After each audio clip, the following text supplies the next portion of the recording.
Siapkan. Shalom. Semua sehat, berkati. Ya, jangan sampai karena Bandung agak dingin lalu badan tidak sehat, itu harus dikontrol dan supaya kita hidup sehat. Amin. Ya, karena salah satu berkat yang penting itu adalah kesehatan itu sendiri.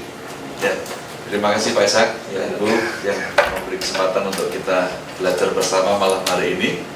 Dan tema yang akan kita pelajari bersama malam hari ini adalah sumber keuangan untuk orang-orang percaya. Ya, supaya kita sebagai anak-anak Tuhan tidak mengalami kebingungan, dan supaya kita mengerti di manakah Tuhan menyediakan sumber-sumbernya. Ya, seperti waktu kita masuk ke kota yang baru, kita perlu mengerti di mana mall, di mana pasar, di mana PLN. Ya, kita perlu mengerti sesuatu yang kita butuhkan untuk kehidupan kita hari demi hari. Itu sebabnya waktu Tuhan mengajarkan tentang hal kerajaan surga, yang Tuhan ingatkan ini, Matius 6 ayat 25, kita baca, 1, 3. Janganlah khawatir akan hidupmu, akan apa yang hendak kamu makan atau minum, akan tubuhmu, akan apa yang hendak kamu pakai. Jadi tingkat kekhawatiran orang itu rata-rata sehubungan dengan hidupnya, tentang apa yang mau dimakan atau yang diminum. Kalau orang miskin itu paradigmanya begini, besok makan apa? Kalau orang jahat, besok siapa yang kita makan? Kalau orang sudah kaya, besok makan apa? Dalam pengertian ini tidak boleh, ini tidak boleh. Ya, ini kolesterol tinggi. jadi sebenarnya walaupun orang itu ekonominya menjadi baik pun tetap ada kekhawatiran tentang makanan, tentang minuman. Sebab tubuhnya mulai tidak sehat sehingga harus menjauhi makanan-makanan tertentu. Jadi tingkat kekhawatiran ternyata dialami orang miskin, juga dialami orang level menengah, dan juga dialami sampai orang itu yang level tinggi secara ekonomi pun punya kekhawatiran tersendiri. Ya, oleh karena itu Tuhan ingatkan supaya tidak perlu khawatir. Tapi kita jangan ekstrim, kan tidak boleh khawatir kemudian masa depan kita nggak dipikirkan, nggak boleh. Dipikir tetap, dirancangkan, direncanakan tetap, cuman direncanakan tanpa ditambahi kekhawatiran. Jadi memikirkan, merancangkan masa depan berbeda dengan mengkhawatirkan. Beda. Ya, mari baca ayat ini sama-sama. 1, 3. Tuhan adalah gembalaku, takkan kekurangan aku. Ya, pernah nggak anak bapak ibu duduk pagi hari atau siang hari protes? Ya, saya nggak puas jadi anaknya mama. Pernah? Saya tidak puas menjadi anaknya papa. Pernah anaknya gitu? Anak kurang ajar itu. Ya, ya. Waktu kita menjadi umat gembalaan Tuhan, Tuhan ingin memberikan jaminan secara jasmani, jaminan secara rohani, jaminan dari kebenaran, bahkan sepanjang hidupnya itu akan dipenuhi dengan kebajikan, perbuatan baik. Oleh karena itu kita bisa bersaksi bahwa waktu kita menjadi umat gembalaan Tuhan, maka kita mengalami tidak kekurangan. Dalam perjanjian baru Rasul Paulus mengajarkan hal yang senada. Mari baca, 1, 3. Allahku akan memenuhi segala keperluanmu menurut kekayaan dan kemuliaannya dalam Yesus Kristus. Ya, Allah akan memenuhi segala keperluan. Segala itu berarti meliputi apa saja? Ya makanan, ya minuman, ya pakaian, kebutuhan jiwa, kebutuhan jasmani, kebutuhan roh. Ya, Tuhan akan memenuhi semuanya di dalam Kristus Yesus. Nah, oleh karena itu, kalau kita mengerti ini, maka kita tidak perlu khawatir. Dipikir, tetap dipikir, tapi tidak boleh dikhawatirkan. Ya, karena itu hari ini kita akan sharing bersama. Setelah nanti saya jelaskan ini, kita akan masuk ke tanya jawab supaya kita lebih mengerti, lebih dalam lagi apa yang saudara pikirkan, apa yang saudara tangkap, dan pengalaman-pengalaman di lapangan itu kita cross-check dengan kebenaran firman Tuhan. Pertama, sumber keuangan hamba Tuhan adalah lewat usaha. Apakah pertanian, apakah peternakan, atau elektronika, atau usaha apa saja. Ini kompleks, luas. Baca ini sama-sama. 1, 3. Maka menaburlah Ishak di tanah itu, Dan dalam tahun itu juga ia mendapat hasil 100 kali lipat, sebab ia diberkati Tuhan. Dan orang itu menjadi kaya, bahkan kian lama kian kaya, sehingga ia menjadi sangat kaya. Jadi nomor satu yang kita bisa lihat bahwa Tuhan menyediakan sumber berkat untuk anak-anaknya adalah lewat usaha. Ishak ini kebetulan lewat usaha pertanian dan juga usaha peternakan yang dikerjakan. Tapi semakin zaman ini berkembang, semakin modern, maka bentuk usaha makin kompleks. Ya, di Madiun kemarin bulan lalu waktu saya pelayanan di sana, WL-nya seorang ibu umurnya masih muda, baru 54 tahun. Ya, pekerjaannya jualan pecel Madiun. Ya, bisa punya rumah, kemudian menghidupi seisi rumahnya, dia juga bisa pelayanan. Dan dia jual pecel itu cuma pagi sampai kira-kira jam 10 atau 11 sudah habis. Jadi kalau pelayanan sore dia fokus. Ya, jadi sudah gak mikir cukup. Ya, prinsipnya adalah begitu pekerjaan atau usaha yang kita kerjakan ini diberkati Tuhan, maka itu menjadi cukup untuk isi rumah kita, bahkan bisa melimpah untuk orang-orang sekitar hidup kita. Bahkan bisa melimpah-limpah sampai orang yang agak jauh pun bisa diberkati. Jadi level berkat itu kira-kira begini, sederhananya. Sampai level cukup, level melimpah, lalu level melimpah-limpah. Ada 3 level lah kira-kira. Saudara pilih mana? Sekedar cukup, melimpah atau melimpah-limpah? Ya, ketiga, pintar. Ada yang mau miskin? Angkat tangan. Ada. Ya, bahkan hari-hari ini gereja di berbagai denominasi saya sedang diundang dan kita membicarakan tentang hal-hal keuangan yang dulunya tidak enak dibicarakan. Sekarang baru dibicarakan. Saya bilang ini, walaupun agak terlambat, tetapi daripada tidak belajar sama sekali, setidak-tidaknya dosa generasi kita ini tidak akan kita turunkan kepada anak-anak kita.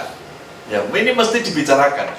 Usahanya bisa beraneka ragam, bisa dalam pertanian, bisa dalam peternakan, bisa buka toko, bisa barang elektronika, ya barang apa saja.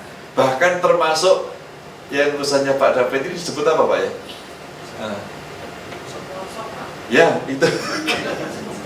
Ya, itu pun sumber berkat yang luar biasa gitu. Itu kan botol-botol plastik, botol-botol aqua yang orang sudah tidak hiraukan, yang kalau toh ketemu di jalan kita injek saja, itu asalkan dikelola sedemikian rupa, itu sumber berkat. Katakan amin. Ya. Di Surabaya ada seorang pemulung kaca waktu itu, ya, tapi sekarang dia berubah pangkatnya. Dia menjadi seorang pengusaha eksportir. Apa yang dia ekspor ke luar negeri? Kaca pecah. Ya, mula-mula dia pemulung, tapi lama-lama dia koordinasi dengan seluruh anggota FA-nya zaman itu. Lama-lama 2 FA, lama-lama 10 FA-nya, dan lama-lama dia menjadi seorang pengusaha. Jadi usahanya bisa bentuknya apa saja. Mau usaha potong rambut juga oke. Ya, apa saja usahanya. Ya, mau toko, mau warung makan, mau restoran. Ya, barusan tadi ngobrol sama Pak Ishak tentang rumah makan Papua, Sentani ya, Jalan Setiabudi, Pak. Ya, nanti Selasa saya mau coba. Paling tidak saya mau nyari papeda. Makanan lim, sudah tahu lim ya. Ya, jadi usahanya itu luas sekali. Jadi makanya supaya kita ngerti gini, bahwa ternyata peluang Tuhan memberkati kita itu tidak sesempit daun kelor. Luas peluangnya. Salah satunya lewat usaha, dan usaha sendiri masih luas bentuknya apa saja. Nah, ini harus kita kembangkan. Ya. Juga misalnya Paulus sama Aquila, dia punya usaha dalam bidang perumahan. Kalau zaman dulu kemah istilahnya. Kalau zaman sekarang adalah perumahan. Ya. Memiliki usaha dalam bidang real estate, atau mungkin ada beberapa di antaranya mungkin brokernya misalnya, itu juga bagian tak terpisahkan dari usaha ini. Ya, tapi kadang-kadang saya ketemu beberapa orang yang kerjaannya broker gitu, tapi setengah males gitu. Jadi ya bangunnya jam 10 pagi, ya tidurnya jam 2 jam 3 pagi gitu, akhirnya tidak produktif. Ya, karena secara medis itu gini, kita itu malam hari walaupun hanya duduk-duduk saja, itu energi kita itu 2 kali lipat yang kita gunakan daripada siang hari. Jadi kalau orang itu tidurnya sampai terlambat sekali, itu menghabiskan energi. Jadi pada waktu siang keluar dari rumah itu pasti kerja seadanya, karena energinya telah dikuras tadi malam. Ya, makanya menurut pengamatan di Indonesia ini banyak pria merosot usahanya dan juga produktivitasnya pada waktu musim sepak bola. Ya, begitu ada piala di dunia, ya 4 tahun sekali mengalami kemerosotan karena rata-rata sepak bolanya jam 1 pagi, jam 2 pagi, ya baru mulai. Nah, untuk Indonesia kan itu jam tidur nyenyak sekali gitu. Beberapa orang udah mulai bangun, sedangkan ini baru mulai. Ya, oleh karena itu harus kita atur hidup ini sedemikian rupa. Ya, jadi usahanya bisa seperti Paulus atau Aquila, dan mereka juga bergiat-giat dalam pelayanan, dalam usahanya ini. Ya. Yang kedua, sumber berkat yang Tuhan sediakan untuk anak-anaknya adalah bisa melalui pegawai negeri atau bisa melalui pegawai swasta. Ini model sebuah kepegawaian yang akan terjadi jika orang menuntut kerajaan Allah dunia. Kita baca ayat ini, 1, 3. Inilah yang akan menjadi hak raja yang akan memerintah kamu itu. Anak-anakmu laki-laki akan diambil dan dipekerjakannya pada keretanya, pada kudanya. Mereka akan berlari di depan keretanya. Jadi kerajaan atau negara akan mengambil anak-anak kita untuk kerja pada kereta. Bukan lagi kereta kuda, ada yang kereta api. Hari-hari ini kereta api makin hari makin bagus. Yang eksekutif makin hari makin bagus. Dan ekonomi sekarang ini sudah AC. Asongan, pedagang asongan zaman dulu memenuhi kereta ekonomi, sekarang tidak boleh. Ya, kapan hari saya begitu turun di bandara di Jogja, lalu saya mau ke Salatiga lewat Solo. Ternyata kereta ekonomi yang bagus gitu, Solo Jogja cuma 8.000 1 jam sampai. Kalau naik bus bisa 2 jam, bisa 2 jam. Kalau kereta cuma 1 jam 8.000 lagi. Ya, Pramek ya, Prambanan Express. Ya, akan kerja pada kudanya, akan kerja juga akan berlari di depan keretanya. Ya, seperti hari ini negeri kita sedang dapat tamu dari Raja Arab, itu dikerahkan sekian banyak orang hanya untuk nyambut seorang raja. Ya, berapa mobil disiapkan? Mungkin lebih dari 200 mobil mewah disiapkan. Nah, di antara mobil mewah tadi bukan berlari dengan jalan kaki, tetapi ada yang berlari dengan mobil polisi, ada yang sepeda motor polisi. Ya, pekerjaan-pekerjaan ini, dan itu bisa menjadi pegawai negeri atau juga swasta, dan juga ia akan menjadikan mereka kepala pasukan 1.000 komandan tentara di level kabupaten, di level kota madya, di level nasional TNI. Kepala pasukan 5.000 menjadi membajak ladangnya. Ya, mungkin seperti Departemen Pertanian atau mungkin Departemen Kehutanan, ladang-ladang yang milik negara, BUMN yang dikuasai dikerjakan untuk kepentingan negara, juga mengerjakan penuaian baginya, termasuk pembuatan senjata dan perkakas kereta yang akan dibuat oleh mereka. Ini dikerjakan dengan orang yang disebut dengan pegawai negeri atau BUMN. Ya, jadi sumber berkat yang kedua adalah menjadi pegawai negeri atau swasta, termasuk juga anak-anakmu perempuan akan diambilnya sebagai juru campur rempah-rempah. Ada yang jadi juru masak, ya, ada yang juga jadi juru makanan. Artinya termasuk di dalamnya mencicipi setiap makanan yang akan dimakan oleh pejabat tinggi.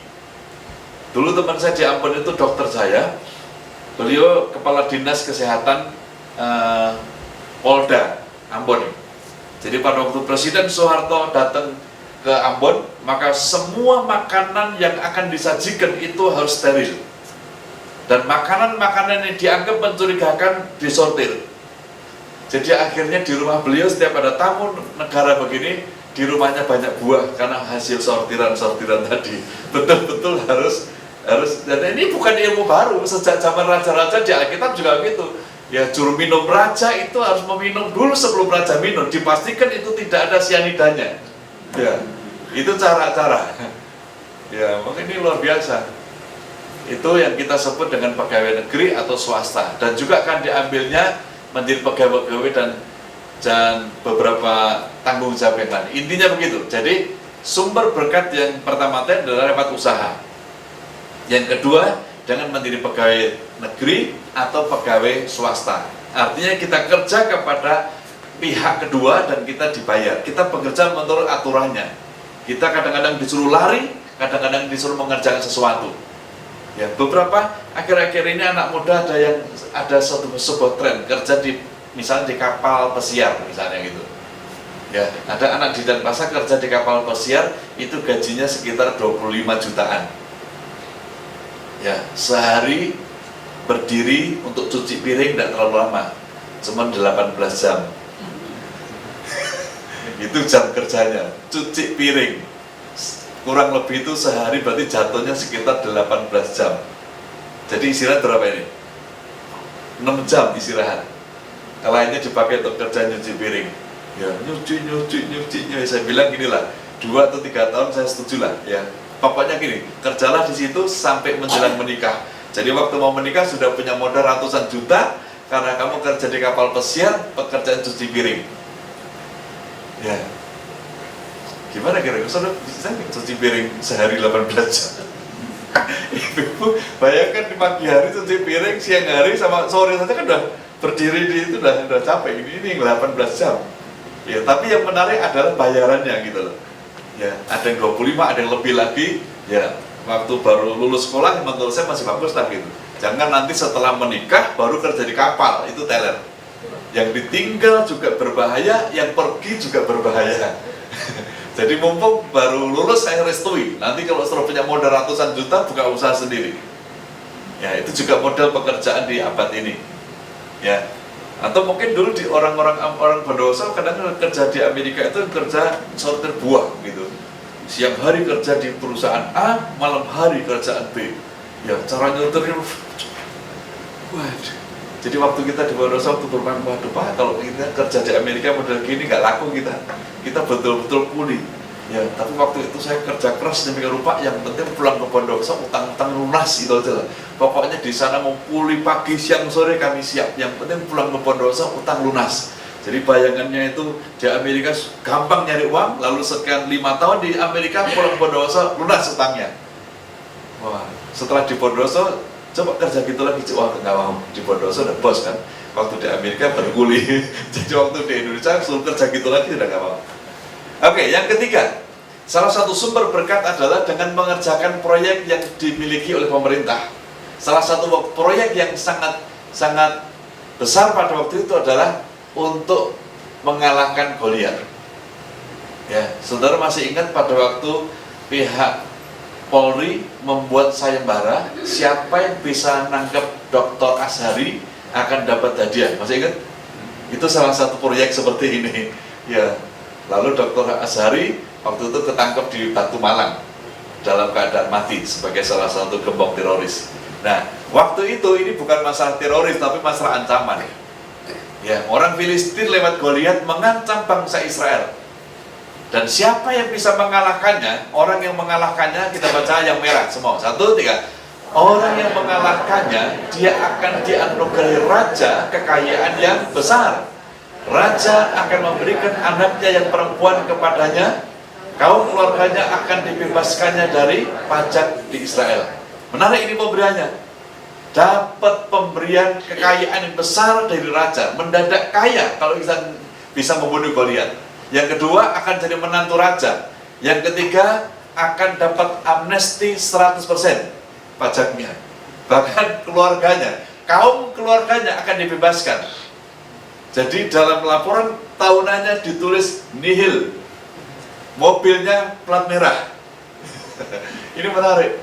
Ya, Bambang Badan Koordinasi Antar Gereja di Jawa Timur itu sudah ada 4 kabupaten yang dapat mobil plat merah dari pemerintah. Ya, jadi begitu rapat Bambang, ya ada plat merah masuk. Dikiranya orang-orang pemerintah pada itu pendeta. Ya, itu anugerah dari Pemda karena bisa membuat kerukunan. Sejak peristiwa pembakaran di Situbondo tahun 2006 itu, maka Bambang bisa mengkoordinir sebagai rupa, lalu Pemda memberikan anugerah dengan mobil plat merah. Nah, ini dibebaskan dari pajak. Ya, jadi pemerintah kalau punya sesuatu ya dikerjakan, dan pemerintah tidak bisa, maka rakyat bisa ngambil bagian. Nah, cara bekerjanya gimana? Cara bekerjanya adalah bekerjalah dengan takut akan Tuhan. Artinya gini, jangan melakukan pekerjaan dengan tipu daya dan di dalam pekerjaan disertakan dosa. Jangan. Baca yang merah. 1, 3. Berbahagialah orang yang takut akan Tuhan, harta dan kekayaan ada di rumahnya. Orang yang takut akan Tuhan, yang kerja dengan sungguh-sungguh tanpa berdosa, itu berkatnya. Juga bekerja dengan rendah hati. Ganjaran kerendahan hati ialah kekayaan, kehormatan, dan kehidupan. Orang yang rendah hati itu artinya gini, orang yang full hatinya penuh, pikirannya penuh. Istilahnya itu kalau dalam paribahasa itu ada padi, semakin berisi semakin tunduk. Ya, hatinya penuh, otaknya penuh, itu orang bisa rendah hati. Kalau orang hatinya setengah-setengah, itu malah sombong. Pamer supaya orang tahu siapa gua, gitu loh. Tapi kalau orang itu penuh hatinya dan penuh otaknya, orang itu tidak perlu mengekspos siapa dirinya. Itu rendah hati. Yang ketiga, bekerja dengan penuh integritas. Karena orang yang dapat dipercaya akan mendapat banyak berkat. Ya, kita buka usaha catering sajalah. Ya, begitu kita sediakan makanan lalu basi, orang tidak akan pesan kedua kali. Ya, jadi dikasih proyek catering bisa. Ya, jahit menjahit baju bisa, buka usaha apa saja bisa, dapat dipercaya maka banyak diberi proyek. Yang keempat, bekerja dengan hikmat dan pengetahuan. Baca sama-sama. 1, 3. Berbahagialah orang yang mendapat hikmat, orang yang memperoleh kepandaian. Umur panjang ada di tangan, dan di tangan kirinya kekayaan dan kehormatan. Jadi perlu dengan hikmat dan juga kepandaian. Ya, jangan kerja hanya otot, kekuatan tangan, tetapi juga perlu kekuatan otak, kecakapan, skillfulness yang di dalam Mazmur 78 itu. Ya, ayat ini, juga aku hikmat tinggal bersama dengan kecerdasan, dan aku mendapat pengetahuan dan kebijaksanaan. Jadi kepada anak-anak Tuhan, selain doa, selain pergumulan-pergumulan, tambahkanlah kepada hidupmu hikmat, kepandaian, pengetahuan, kebijaksanaan, dan juga kecerdasan. Selama ini banyak yang diabaikan. Ya, beberapa orang kalau mau diberkati usahanya, yang diperbanyak doanya. Hikmatnya tidak, kepandaiannya tidak, pengetahuannya tidak, ini bahaya. Harus ditambah-tambahkan. Ya, dulu pernah saya sampaikan tentang Pak Ahmad ini. Pekerjaannya adalah ngambili batu belerang di Kawah Ijen Bondowoso. Sehari penghasilannya 20.000. Ya, lalu seorang tenaga medis juga sama-sama tukang batu.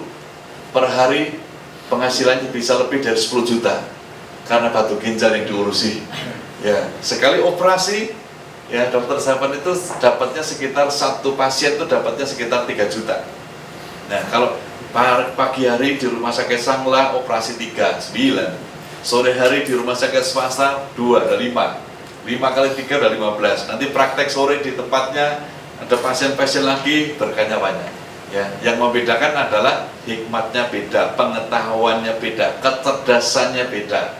Ya, kalau sampai misalnya orang Bondowoso kena batu ginjal, kira-kira bisa nggak bongkar? Nggak usah nunggu dokter, bisa? Bongkar bisa, masang yang nggak bisa. Ya, ini yang saya maksudkan bahwa beda sekali antara orang yang memiliki pengetahuan yang cukup dengan tidak. Orang yang punya hikmat dengan yang tidak punya hikmat itu cara kerjanya beda. Jadi ini perlu ditambahkan, pengetahuannya bertambah, semuanya bertambah, itu cara bekerja. Ya. Yang keempat, dari manakah sumber berkat anak-anak Tuhan? Baca ayat ini, 1, 3. Sekarang aku tahu bahwa di seluruh bumi tidak ada Allah kecuali di Israel. Karena itu terimalah kiranya suatu pemberian dari hambamu ini. Yang keempat, saya menyebutnya sebagai ucapan terima kasih karena Nabi Elisa baru saja menyembuhkan Naaman dari penyakitnya. Tapi intinya ini adalah berkat sebagai rasa ucapan terima kasih lalu diberikannya. Kadang-kadang kita membantu orang untuk mendapatkan rumah yang bagus, lalu tanda kutip kita dapat komisi 2%, misalnya gitu loh.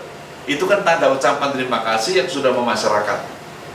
Ya, atau kita bisa membantu orang mungkin sampai tanahnya bisa laku, lalu kita dapat ucapan terima kasih. Ya, atau kita bisa membetulkan mobilnya, kita bisa membantu ngecat rumahnya. kita dapat ucapan terima kasih. Kontraktor itu kan bahasa lainnya ucapan terima kasih Pak sebenarnya. Cuman sudah dipatok gitu loh. Angkanya sekian persen dari proyek, nilai proyek gitu. Itu sebenarnya tanda kutip itu ucapan terima kasih. Ya, ada satu sopir taksi yang kapan hari itu di Denpasar mendapatkan ucapan terima kasih. Hari pertama dia bekerja itu nganter bule dari kota Denpasar menuju Ubud. Itu jaraknya sekitar 40-an kilo lah gitu. Ya, dia sudah dak-dikduk karena bule yang diantar, sedangkan dia sopir taksi baru hari pertama. Ya, dia diantar ke sebuah galeri. Ya, dia takut kalau nanti tidak tepat alamatnya, tapi dia pikir ya jalan saja lah gitu. Ternyata bule yang diantar ke situ itu belanjanya miliatan ke galeri itu. Ya, karena belanjanya miliatan, maka pegawai galeri itu langsung foto taksinya, nomor lambungnya. Seminggu kemudian dicari ke Bluebird tentang nomor lambung itu dan sopirnya. Lalu diberitahu orang ini dipanggil ke Ubud untuk dikasih uang 100 juta lebih.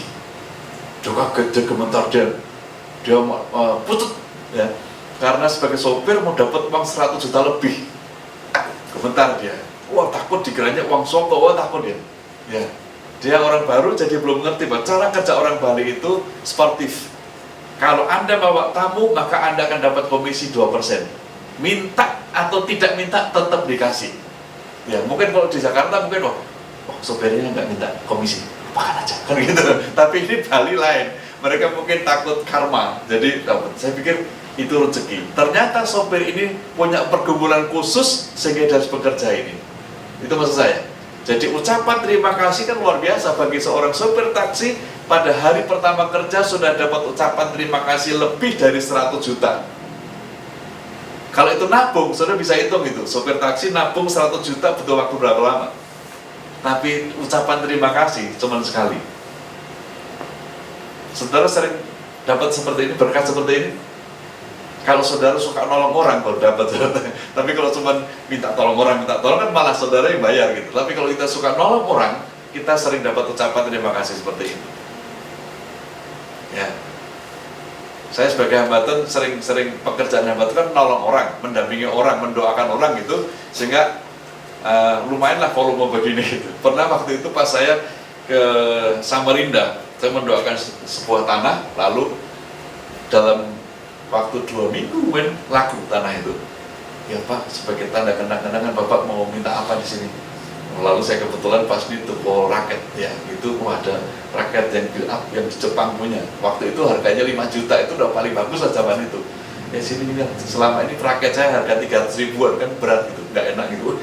Begitu pegang raket yang 5 juta, beda rasanya. Ya, jadi ucapan terima kasih ini salah satu sumber berkat. Bukan minta lah ya, tetapi orang yang kita tolong, orang itu memberi ucapan terima kasih. Nah, mari kita hitung. Saudara nanti bisa ngitung kira-kira rencananya Naaman itu memberi ucapan terima kasih kepada Nabi ini berapa besar. Mari kita hitung uang yang dibawa oleh Naaman waktu pergi ke Israel. Dia membawa 10 talenta, berarti sekitar 2,4 miliar.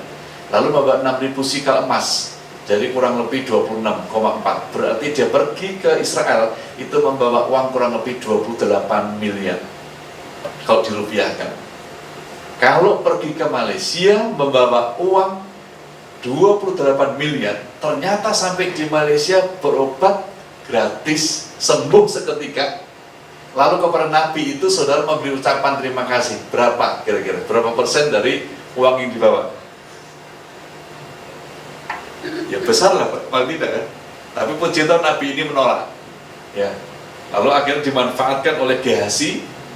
Gehazi kejar, maka Gehazi kurang lebih mendapatkan setengah miliar, 500 jutaan lah. Bonusnya kustanya masuk ke dia. Ya, jadi ucapan terima kasih ternyata benar ya. Seperti sopir taksi tadi, kerja hari pertama sudah dapat berkat lebih dari 100 juta. Ya, tapi jangan Pak, habis ini jadi sopir taksi, jangan.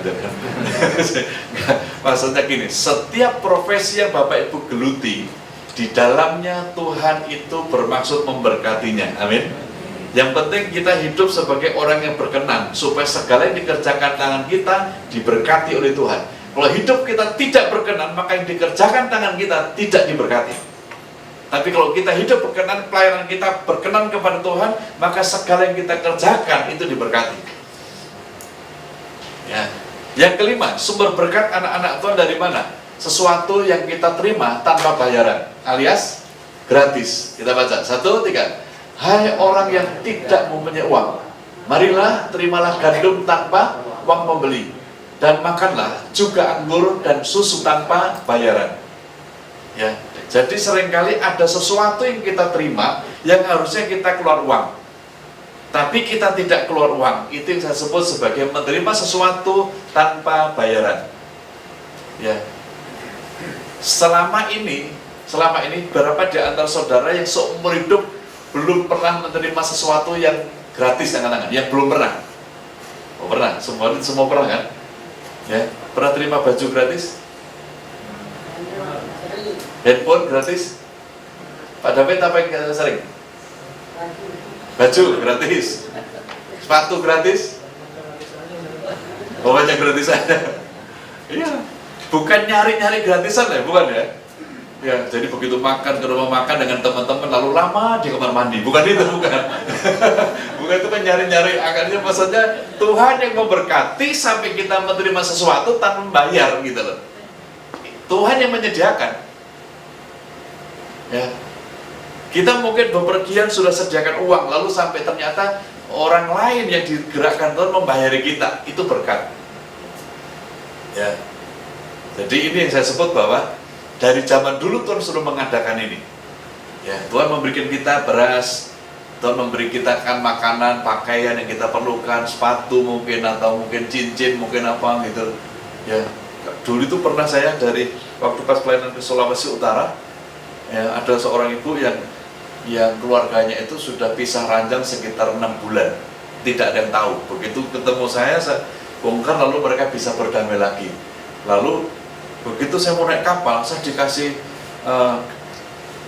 koran gitu, Pak ini oleh-oleh untuk ibu gitu. Saya juga tidak ngerti apa gitu, saya masukin kantong gitu aja.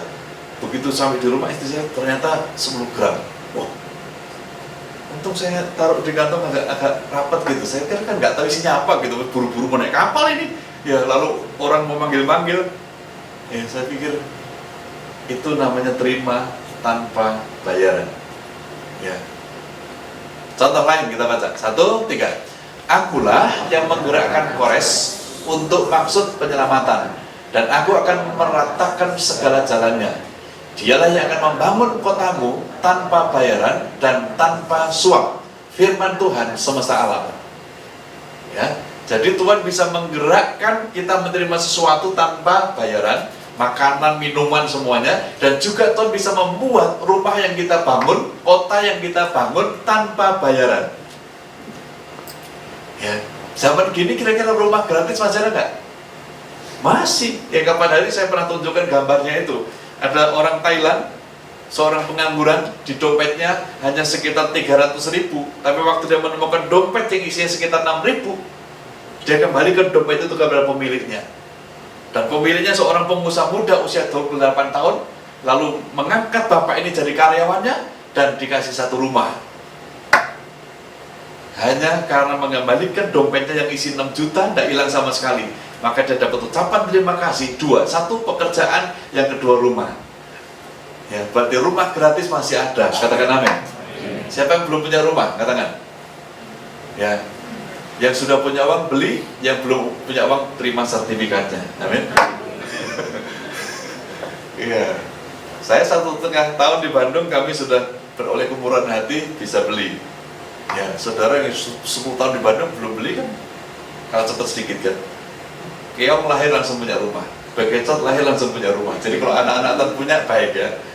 Ya, kalau sudah punya rumah 1 karena anaknya 2, minta lagi. Ya, supaya nanti begitu kita dipanggil Tuhan ke surga, anak kita sudah ditinggali modal rumah. Ya, ada satu buku yang ditulis oleh seorang bupati dari Lamongan. Ya, beliau punya statement gini bagus, bahwa judul bukunya adalah Orang Jawa Kaya dan Orang Jawa Miskin. Apa yang menyebabkan orang itu miskin? 1, sekolahnya tidak tinggi. Atau ada beberapa orang anaknya sekolahkan tinggi-tinggi tapi tidak dikasih modal. Idealnya apa? Sekolahkan setinggi-tingginya dan dikasih modal sebanyak-banyaknya, itu cepat kaya. Jangan sampai disekolahkan tinggi-tinggi tapi tidak dikasih modal keuangan sama sekali. Ya, atau tidak disekolahkan, langsung dikasih modal tinggi-tinggi lalu habis dengan perjalanan karena tidak mampu mengelola keuangan. Jadi dalam buku itu kesimpulannya adalah yang paling bagus adalah anak disekolahkan semaksimal mungkin dan disediakan modal semaksimal mungkin. Itu membuat anak muda kita cepat kaya. Saya pikir itu kesimpulan yang bagus, menarik. Ya, dan di Bandung sudah memulai bahwa Fakultas Kedokteran dan juga dokter spesialis dari Universitas Padjadjaran gratis. Ya, Bandung mendahului kota-kota lain. Dan beberapa teman waktu kemarin cerita anaknya diterima gratis betulan, ya, bukan gratis di internet tapi gratis betulan, betul-betul gratis karena saking gratis ya, yang ikut tes meningkat 8.000 orang yang ikut tes, padahal yang diambil cuma 100-an, ya, 100 di antara 8.000, perlu mukjizat ini. Untuk orang Jawa Barat lebih enak karena ikatan dinasnya Jawa Barat, ya, ini menarik ya. Jadi itu sumber-sumber berkat. Yang keenam, sumber berkatnya adalah lewat mukjizat. Ya, nah banyak orang Kristen suka yang keenam, ya, tetapi ya, gimana caranya ngalami mukjizat tidak mau. Pokoknya yang mau mukjizat aja Pak gitu. Dalam tempo singkat dapat uang banyak, dalam tempo singkat punya rumah, dalam tempo singkat punya mobil, dalam tempo singkat pabriknya maju. Ya, ini yang banyak disukai. Tapi prosesnya banyak orang tidak suka. Ya. Hanya lewat minyak yang hanya dalam satu buli-buli, waktu dituang tambah banyak, tambah banyak, tambah banyak, tambah banyak. Ini yang namanya mukjizat. Pertanyaannya gini, kepada siapakah Tuhan lakukan mukjizat? Yaitu kepada orang yang melakukan pelayanan dan banyak hal untuk Tuhan, itu akan dapat mukjizat. Ya, lalu Tuhan bicara, timbul iman bertindak, lalu dapat mukjizat. Ya, makanya saudara-saudara yang melayani Tuhan, walaupun dalam pelayanan itu seringkali saudara menyediakan waktu banyak, kadang-kadang berkorban waktu, berkorban uang, berkorban perasaan, tapi saudara dekat sekali dengan mukjizat ini. Katakan amin. Pelayan-pelayan Tuhan itu dekat sekali dengan mukjizat. Ya, jadi kalau sampai rumah tidak kebeli, ini gaji saya sekian, kalau saya nabung, bahkan nabung sampai umur 75 pun tidak cukup gitu, maka saudara butuh yang mukjizat. Ya, jadi jangan jenuh melayani Tuhan, karena salah satu upah pelayanan itu adalah Tuhan menyediakan mukjizat demi mukjizat. Bahkan kalau toh sakit, orang lain butuh ratusan juta, maka pelayan Tuhan dengan dioleskan minyak, orang itu sembuh. Kapan hari itu waktu Pak Budiman ke Malaysia pasang ring, Pak, saya iseng-iseng nanya, ingin tahu berapa Pak pasang ring? Iya 100-an. Kaget saya. Duh, nabung sekian lama hanya untuk pasang ring di sini gitu. Ya, lalu saya langsung pegang dada saya, Tuhan terima kasih. Buatlah sehat jantung saya dan tidak perlu ring sampai saya hari kematian. Ya sayang ya, 100 juta hanya untuk pasang ring. Ya, angkat tangan saudara, berkati jantungmu. Ya. Ya, sehat penting itu saudara, itu mukjizat. Ya, jadi beberapa orang kadang-kadang nabung sampai ratusan juta, nabung sampai miliaran, ya ternyata untuk membayar kesehatannya. Jadi kalau saudara tidak banyak uang miliaran, tidak banyak uang ratusan juta, tapi sehat walafiat, itu sudah mukjizat. Ya, tidak usah setor uang ke rumah sakit, ya tidak usah setor transfer uang besar-besaran untuk pasang ring ke apa gitu, ya. Tapi sebaliknya, orang yang mengalami gangguan oleh karena pembuluh darahnya mulai tersumbat lalu bisa pasang ring, itu juga mukjizat, ya. Ya, tapi daripada saudara nabung banyak segitu kan, ya untuk DP rumah KPR sudah dapat gitu loh mas saya, ya. Mukjizat, ya. Atau misalnya gini, mancing ikan, lalu di dalam ikan ternyata ada uangnya, itu mukjizat. Saya ini dulu pernah iseng-iseng Di Denpasar ada istilah pasar kodok. Pasar kodok itu artinya tempat pakaian bekas gitu loh. Saya iseng-iseng saya beli di sana, di dalam kantong celana jeans saya beli sudah ada uangnya. Waduh, saya pikir ini masih juga. Jadi ternyata itu uang itu berarti gini, itu celana barusan dikirim dari Singapura, lalu di Bali belum sempat dicuci, ya, sehingga uangnya pun masih rapi ada di kantong itu. Ya, itu namanya mukjizat. Ini mukjizat kecil-kecilan lah gitu. Ya, dulu pernah waktu saya masih STM kelas 1, saya sementara jogging pagi hari jalan itu, lalu saya lihat ada uang 10.000 ya di jalan. Zaman itu 10.000 itu bisa dapat celana jeans satu, karena harga celana jeans zaman itu 7.500. Ya, dan langsung siang hari dengan teman-teman di STM waktu itu langsung nonton film. Zaman dulu nonton film itu cuma 100 rupiah. Ya, saya bisa ajak sekian banyak. Ya, alasannya kan tadi pagi barusan dapat uang 10.000. Itu juga mukjizat. Ya, pernah nggak orang salah transfer ke nomor rekening saudara?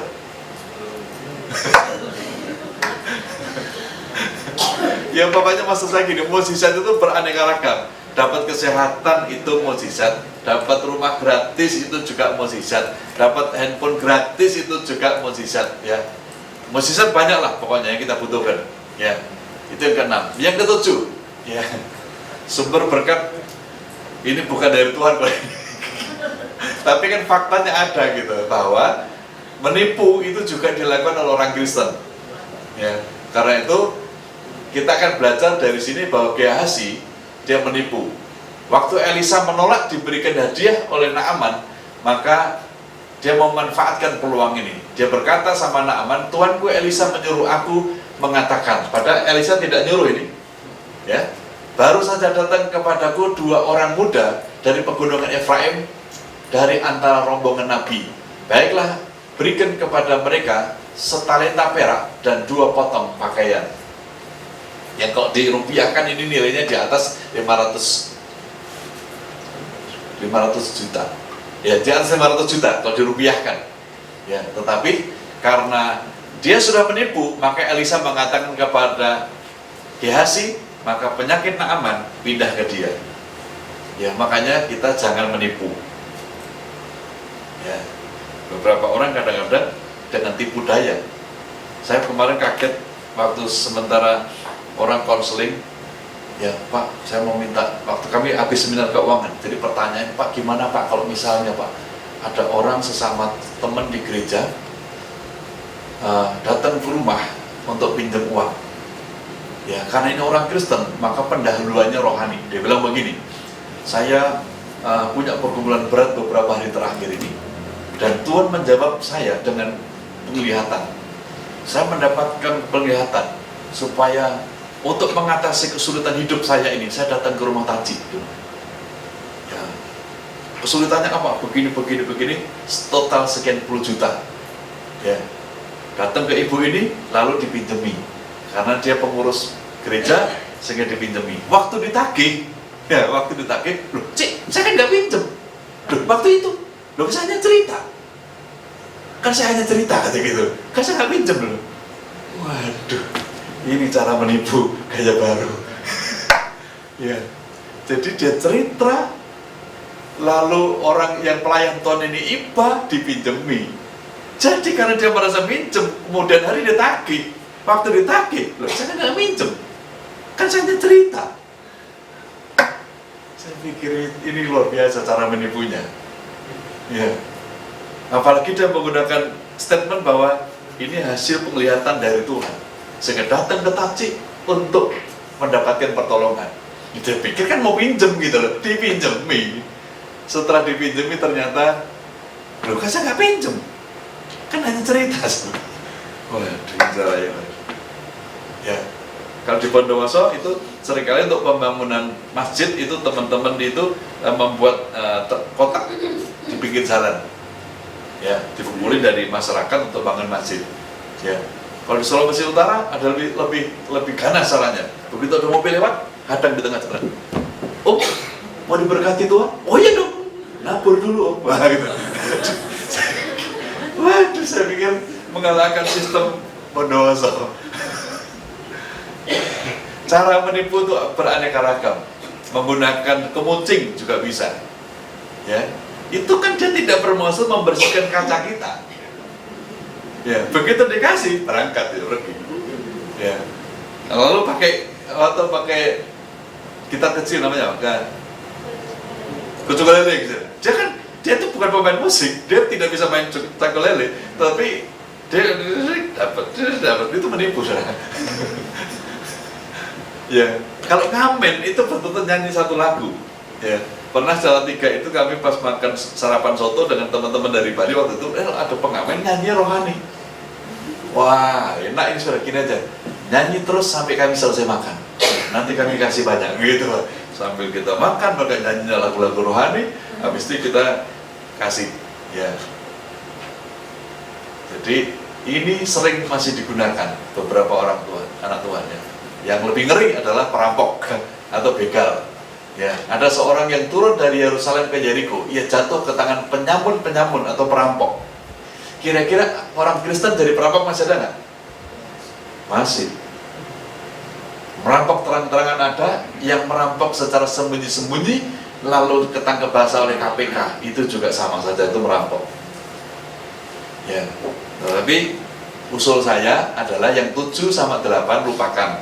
Ya, jadi berkat yang Tuhan sediakan untuk saudara hanya sampai 6, ya, sampai mukjizat. Yang 2 ini lampu merah. Ya, jadi hanya yang saya mau kita anak-anak Tuhan sampai level 6 saja. Lewat usaha kita bisa apa saja. Yang penting bukan usaha yang melanggar hukum-hukum Tuhan, bukan usaha yang melanggar peraturan negara atau pemerintah. Ya, jadi mungkin misalnya dulu di warungnya jualan terigu 1 kilo mungkin 10.000, jenuh jualan terigu, labanya kecil, lalu jualan terigu yang 1 gramnya 2 juta. Apa itu? Ya, ya itu dosa usaha mereka gitu. Atau juga sumber keuangannya ada menjadi pegawai negeri atau swasta, ya, atau mengerjakan proyek dari negara atau misalnya sayembara, ya, itu juga merupakan cara kita dapat berkat. Ucapan terima kasih, kita melakukan sesuatu bagi orang lain lalu kita diberikan tanda ucapan terima kasih, itu juga sumber berkat. Ya, menerima sesuatu tanpa bayaran itu juga berkat atau gratis, ya, dan juga mukjizat. Jadi yang saya merahi adalah yang 7 dan 8. Ya. Kadang-kadang di gereja masih ada perampok, ada enggak? Masih ada. Ya, ada yang dulunya ngerampok di pasar, ngerampok di mana-mana, setelah jadi Kristen yang ngerampoknya lebih halus di gereja. Ya, kepada orang yang kaya ini bilang, aduh Pak, saya bisa minta bantuan anak saya masuk rumah sakit gitu, pada anak di rumah saya. Ya, dia bilang istrinya masuk rumah sakit, istrinya masak di rumah. Ya, ditarget gitu. Begitu gereja lokal ini yang kaya udah habis, pindah lagi gereja tertentu lagi, dicari lagi info siapa yang kaya, dicari lagi, habis itu pindah lagi. Ya, saya tanya di Bandung udah pindah berapa kali? 6 kali Pak. Begitu habis pindah lagi, gereja habis mungkin pindah ke tempat lain kan. Ya, jadi saya bilang gini, kamu itu dulunya perampok, sekarang pun kamu perampok, buka gitu. Cuma cara ngerampokmu beda. Dulu ngerampokmu kasar, sekarang ngerampokmu dengan cara tipu daya. Ya, sekarang kalau ada jemaat yang ekonominya lemah, kemudian minta bantuan karena mau menebus obat, siapa yang tidak terenyuh? Pasti terenyuh. Ya, nebus obat cuma 200.000, ya bantulah gitu. Tapi kan masalahnya adalah dibilang nebus obat atau anaknya sakit, padahal anaknya sehat walafiat di rumah. Kamu kan sebenarnya ngutuki anakmu. Ya, nanti kalau anakmu betulan sakit gimana? Ya, oleh karena itu kita harus melihat peluang-peluang yang Tuhan buka, yang 1 sampai 6 inilah yang kita kerjakan supaya semua kita diberkati secara maksimal. Minimal cukup, katakan cukup. Melimpah. Yang terakhir melimpah-limpah. Ya. Oke, sampai di sini. Sekarang kita waktunya untuk tanya jawab, untuk terima masukan-masukan. Kira-kira solusi apa yang akan kita lakukan dalam kehidupan kita dan pelayanan kita, ya, supaya kita sebagai anak-anak Tuhan secara ekonomi itu maksimal. Ya, jangan sampai begitu ekonomi kita terganggu, maka pelayanan terganggu, keluarga terganggu, anak istri kita juga terganggu. Ya, jadi penting sekali setiap anak-anak Tuhan itu mendapatkan berkat yang memadai, sehingga dalam penggembalaan itu masing-masing bisa mengalami Mazmur 23. Sejak kita menjadi umat gembalaan Tuhan, aku tak mengalami kekurangan. Katakan amin.